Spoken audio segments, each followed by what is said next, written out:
Hi, ladies and gentlemen, and welcome back to Make Our World Your Runway. You know this is lights, camera, action. And today I have a phenomenal guest in my studio, as always. And of course, the show interviews always the most fascinating individuals from the world of modeling, pageantry, fashion, beauty, business, and even the entertainment industry. And today we are going to encompass fashion, modeling, and beauty. So I'd like to give her a little bit of an introduction.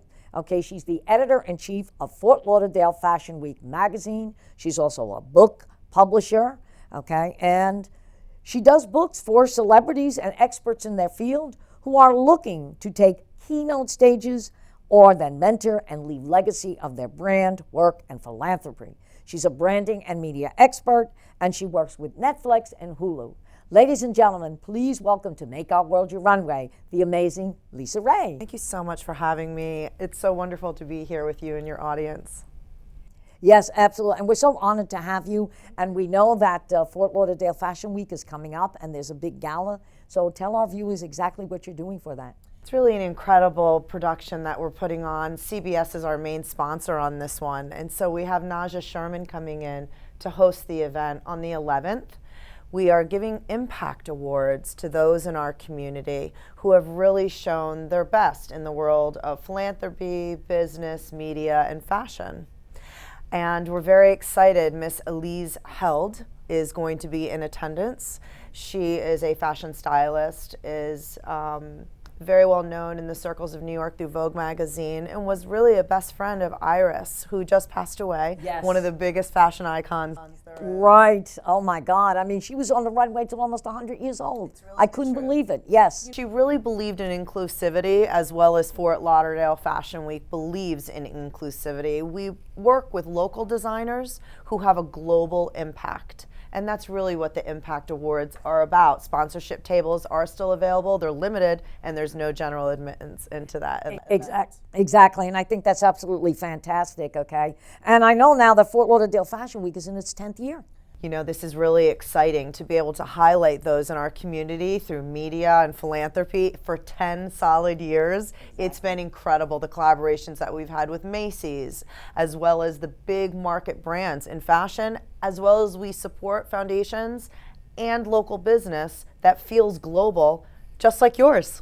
Exactly, that's what we try to do. We try to, partner with some big organizations. And you just mentioned about charity. As I said, we're working with North Beach Art Charity and Gallery on April the 28th, doing a fundraiser with them, working with some children's organizations. So that's what it's all about. I think so.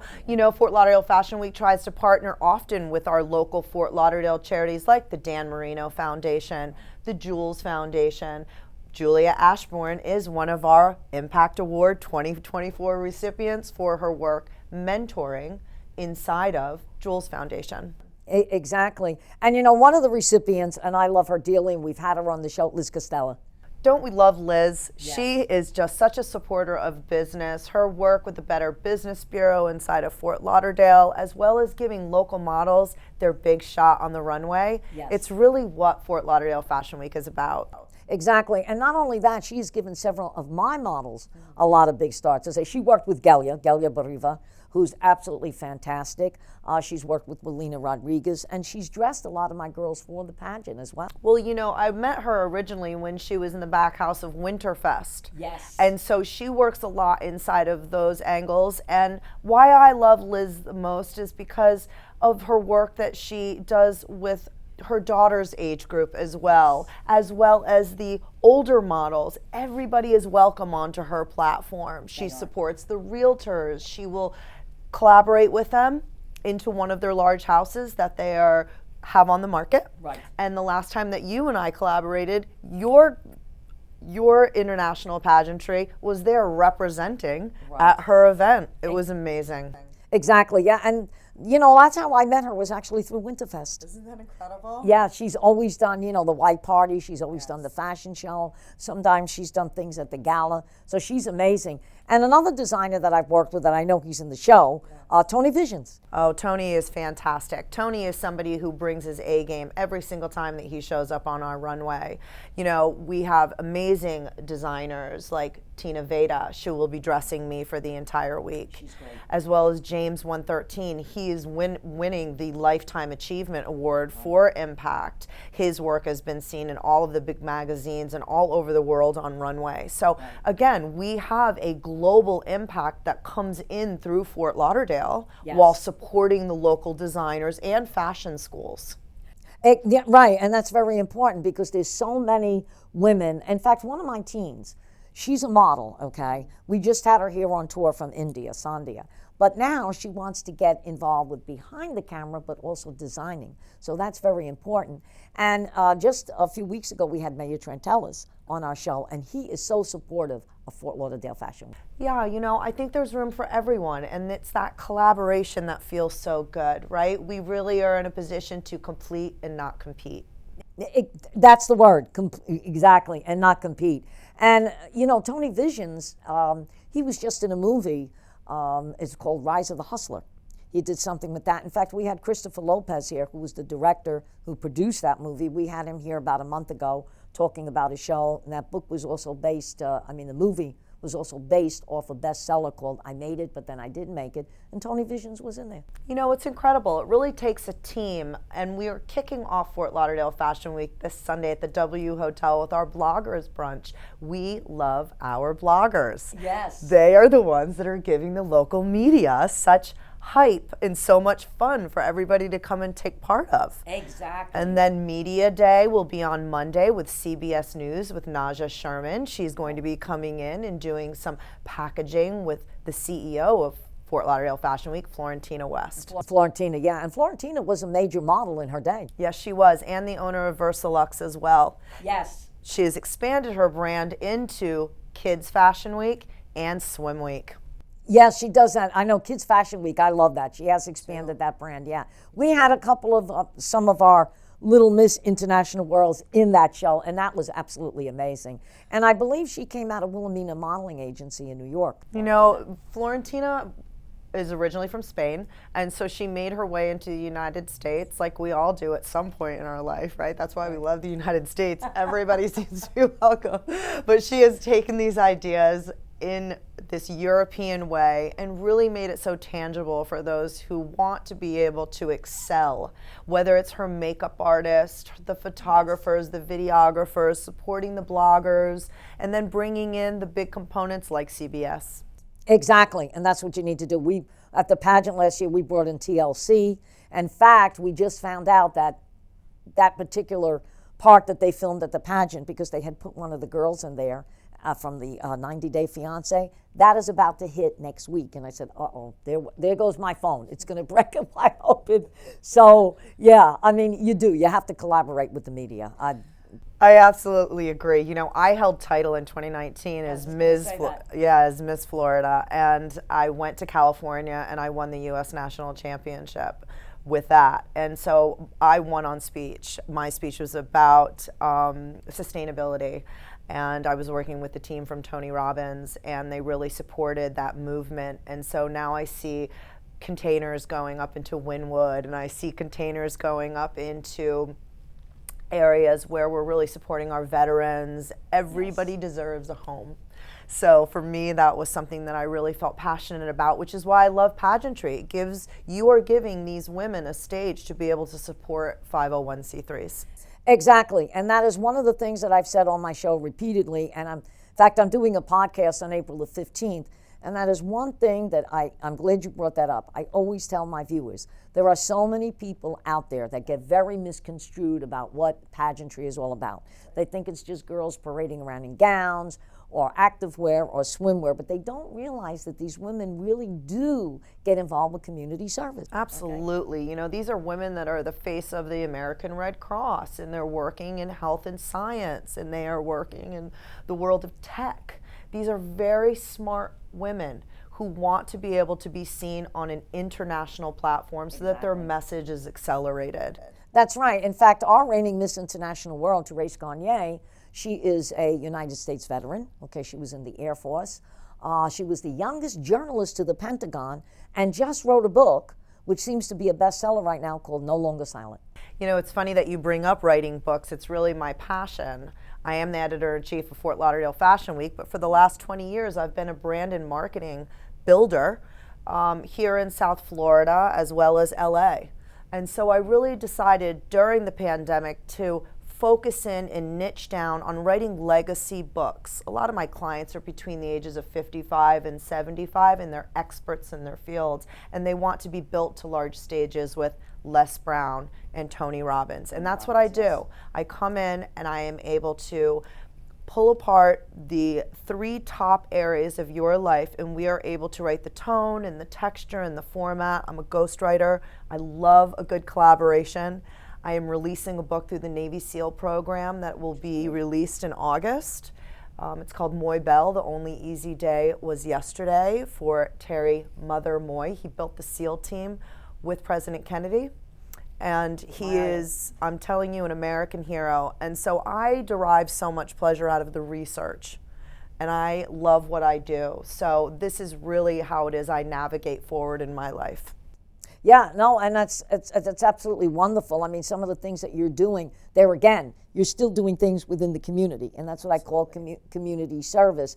And that's what a lot of my girls really want to do. And I have to give a big shout out to, you just saw Maria here before, our producer, Maria, for Make Our World Your Runway, because she has now published 2 books called The 100 Most Successful Women in Business. I was in volume 1, and then we launched volume 2 in London, England 2 years ago, where women from around the world were there, okay? And it was incredible to see these women, but when you read their bios, how they came from such humble beginnings and worked themselves up to being some of the best entrepreneurs, and at the same time, they're doing things in community service. Well, it's interesting that you say that, because I was honored by Dr. Robbie Motter with an honorary doctorate from the University of Georgia. Yes. And I am her director. I'm the director here in South Florida of GSFE, Global Society Female Entrepreneur. And it is a 501c3, and it is all about really raising the vibe and connecting with women and very smart men who want to be able to work together in business and media. And so we come together, and the other groups that are drawn to us, many of them are from the pageant world. Yes, many of them are from the pageant world. I find that all the time, okay? And also, I was doing a Zoom call yesterday, and there were some women that, when they found out I was involved with pageants, now all of a sudden they were like, you know what, we've read your bio, we've been on your website, how do we get involved? So they realized that there is a tie there. And this brings me back to a story, I'm going back many years ago. Dawn Foley, who became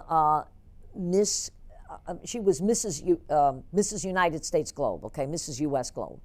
And she told the story about how she went for a job, and she didn't get the job, okay? But the minute she won that title, okay, she went back to that same company and they hired her. And she couldn't understand why. Because the person that interviewed her said, well, you know what, we saw your functional resume. You did something that a lot of people don't do. You showed that you took the next step to do something. So because of that title, she got that job. You know, it's really interesting. These women are making impact in their lives and that of their charity function and the community. It's unbelievable when you think what you earlier said about women just parading around. These are women that have to come with their A game in front of judges. You have to be your best in that moment. Right? You have to be able to be articulate, you have to be poised, you have to be prepared, and with a little bit of luck, such as life, you win. You win, exactly. And once you win, the job begins. Oh yeah, the job does begin. Well, it was the same thing when I was competing in the music industry, okay? Oh, you want to talk about being tough. And I went to the Juilliard Academy, where you could have been on your A game and you had to go in front of a panel of maybe about 12 different judges, and they were telling you were terrible that day. And you'd be hitting the C overseas, but that was just the way the training was, okay?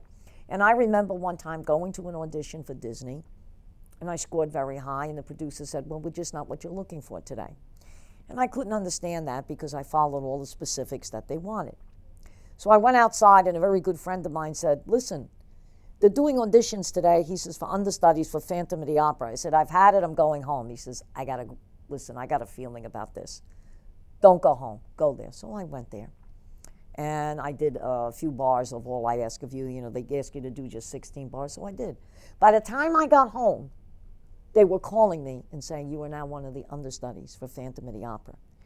And that was being an understudy, okay, to one of the greatest shows, longest shows that was on Broadway. And I was like, you have to be kidding. So I took that shot and went there. But then my work began. That's where the work begins. That's where my work began. And as director of GSFE, you have to know how to show up and ask. And that is one of the biggest lessons that I learned out of pageantry. I had to know how it is to show up and then ask for the support that I needed through the nonprofit that I was supporting. And that has carried me through my entire career. It is a collaboration. As the editor-in-chief of Fort Lauderdale Fashion Week, I have to know how to be able to ask my producers how to show up, right. Ask the behind-the-scenes crews running the entire show, be able to ask the models to be able to get out of them the best of them. Oh, exactly, exactly. And this is where the lessons of pageantry have really incorporated themselves into my life. Right, and that's why a lot of times people say, well, pageantry and modeling is different. I said, to some degree it is.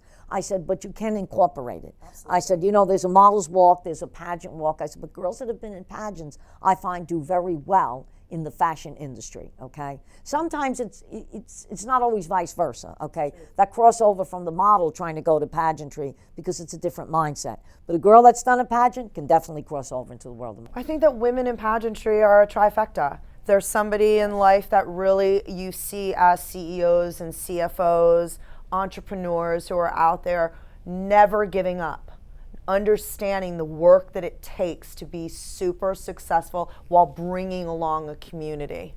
Right. And this is something that you see when you see 50 women in a field and 4 are chosen with crowns.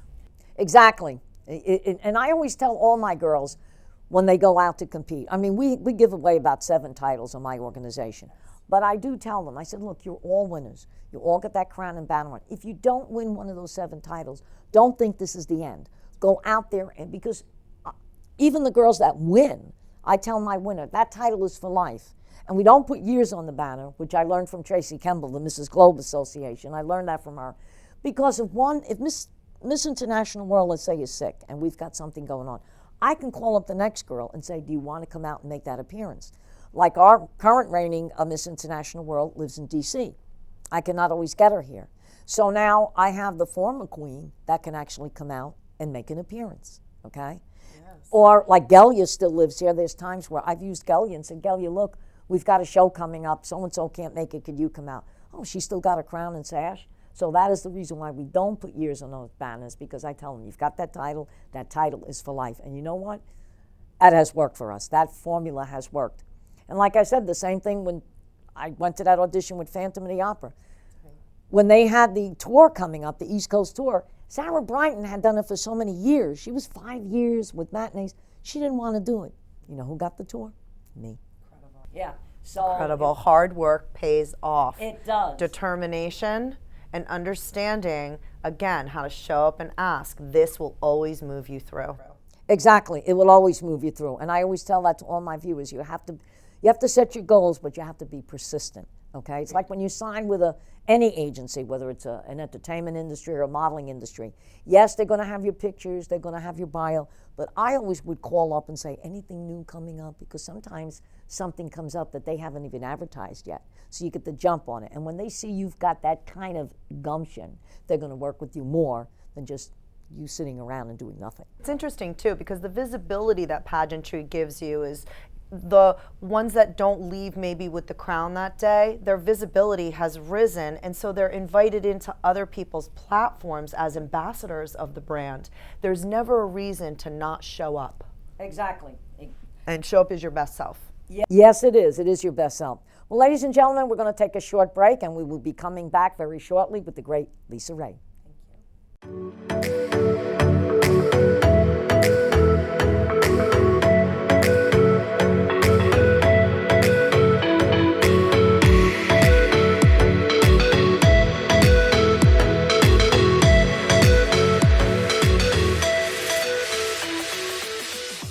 Well, ladies and gentlemen, welcome back to Make Our World Your Runway. And we are here once again with 𝐏𝐚𝐠𝐿𝐿, who's the editor-in-chief of Fort Lauderdale Fashion Week magazine. And it's such a pleasure to welcome you back to the second half of our show. Thank you so much for having me. You know, we're very excited about the magazine and the spring issue coming out that we will be revealing the cover. On the cover, for the spring and summer edition, we are highlighting a person who is now working with NASA. His artwork just went up on the last space shuttle. And so we are really bringing in the idea of local goes universal, if you will. This is someone who really works well with celebrities as well as living here in Fort Lauderdale, Florida. And so there's a lot of hometown pride being able to have someone like this on the cover of the magazine. We are always looking for the next cover of the magazine, and we want to hear from you. So please, in the links below, contact me, and I would be happy to be able to sit with you and learn more about you and your platforms. Yeah, absolutely. And the fact that he worked with NASA, and that's my passion, NASA, Yes. okay? I always wanted to go into outer space. Well, now I believe you can go up there and dine. Yeah, exactly. That's what you know what I said? If they got William Shatner up at 90 years old, they can get me up there. And you know, that proved he was the real Captain Kirk. And I'll never forget the day he went out of space because the internet blew up. You couldn't get on anything, okay? Because that just made him even more famous than what he is. But I always had this fascination about space. You know, when President Kennedy started the space race, Yes. all right, that's why he was always my idol. And he did take a lot of heat for it, but at the same time, he knew, just like they said, the final frontier, but he described it as the beginning of a frontier. And I'll never forget the speech that he made at the college in Connecticut when he said, we do these things not because they're easy, because they're hard. That's right. All right? And he opened, let's face it, he opened it up. He opened the entire space program, and I'm a member of the John F. Kennedy Library in Boston. And my client, Terry Moy, his book will be coming out this summer. He was on the Apollo 17 capsule recovery. So he left SEAL Team 1 and he was in the South Pacific when the capsule came in. And there's a funny story. He is a wonderful personality. He's 84 years old. And he was telling me the story. We took production up there and did about 17 hours worth of coverage with him at the Naval War College in Newport, Rhode Island. Netflix and Hulu are now in the conversations to be putting on a special when the book releases.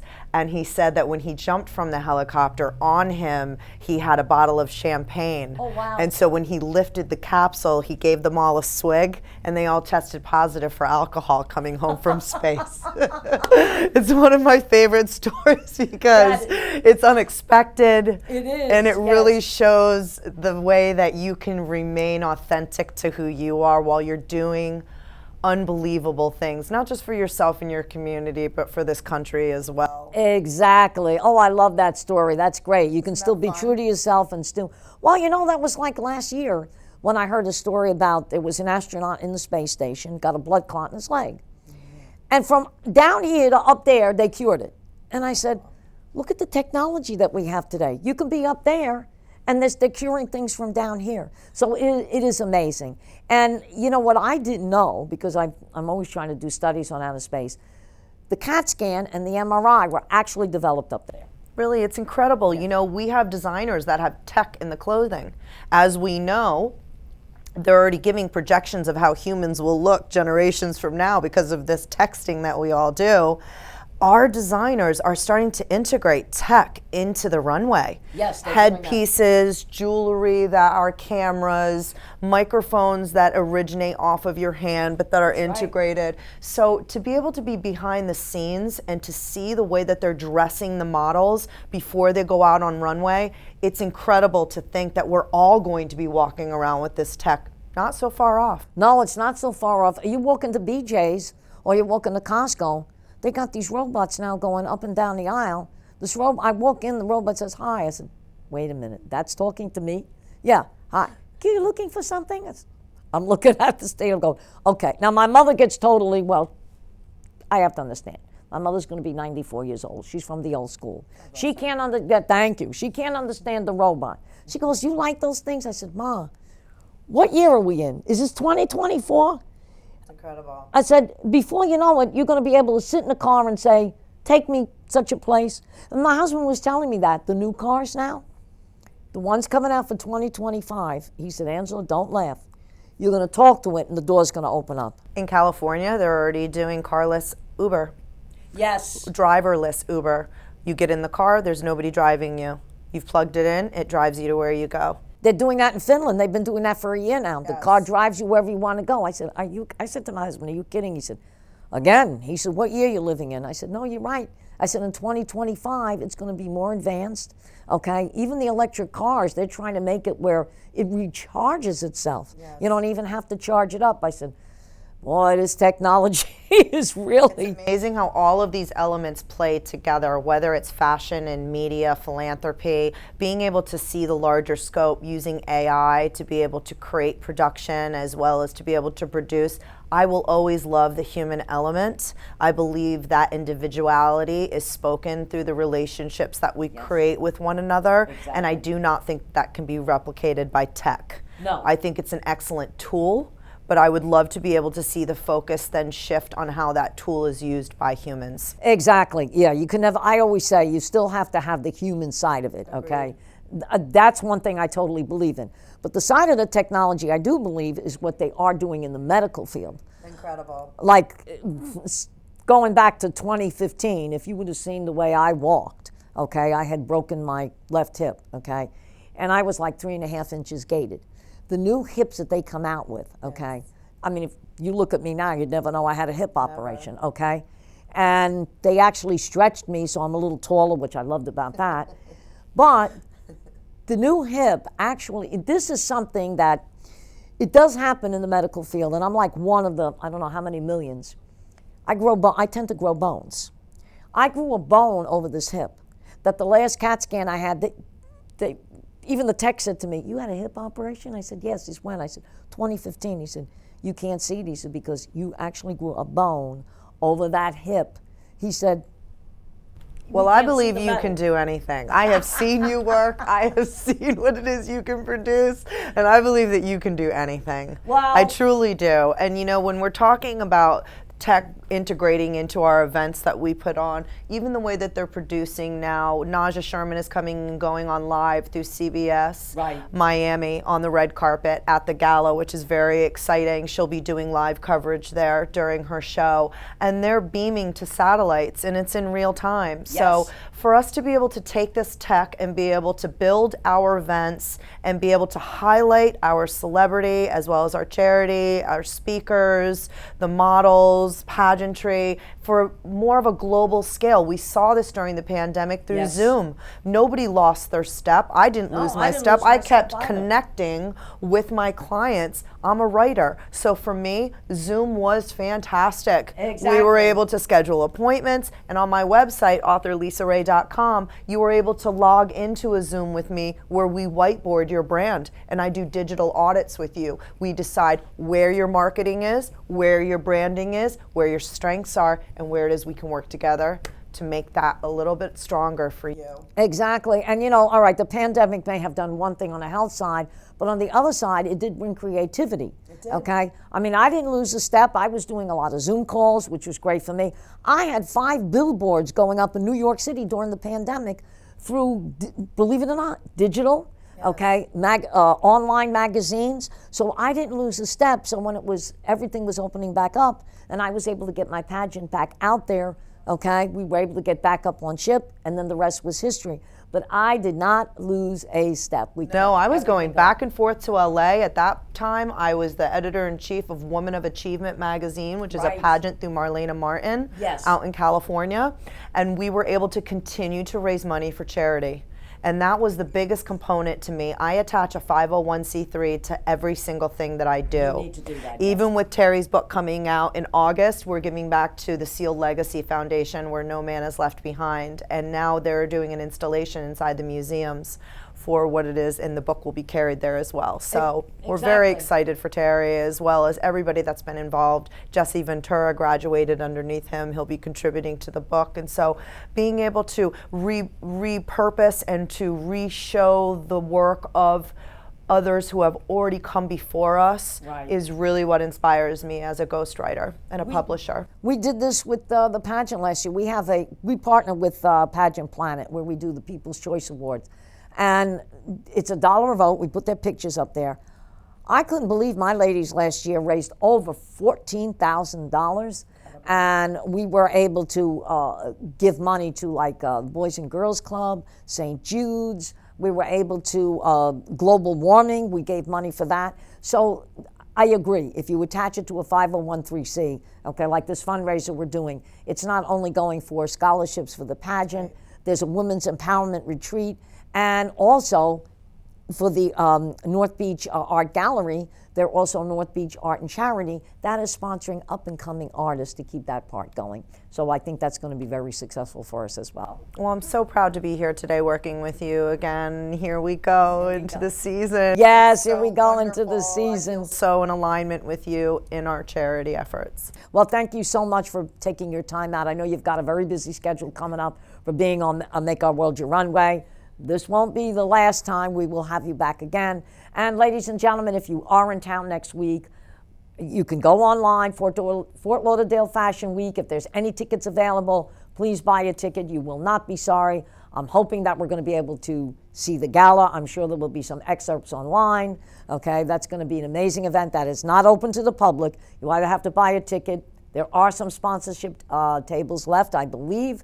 Okay, but if, like I say, if you aren't down, definitely check it out. It's one show you do not want to miss. So ladies and gentlemen, we want to thank you for tuning in to Make Our World Your Runway. And as always, come back and join us next week because we always have a fabulous guest in the studio. Thank you again. We'll see you soon.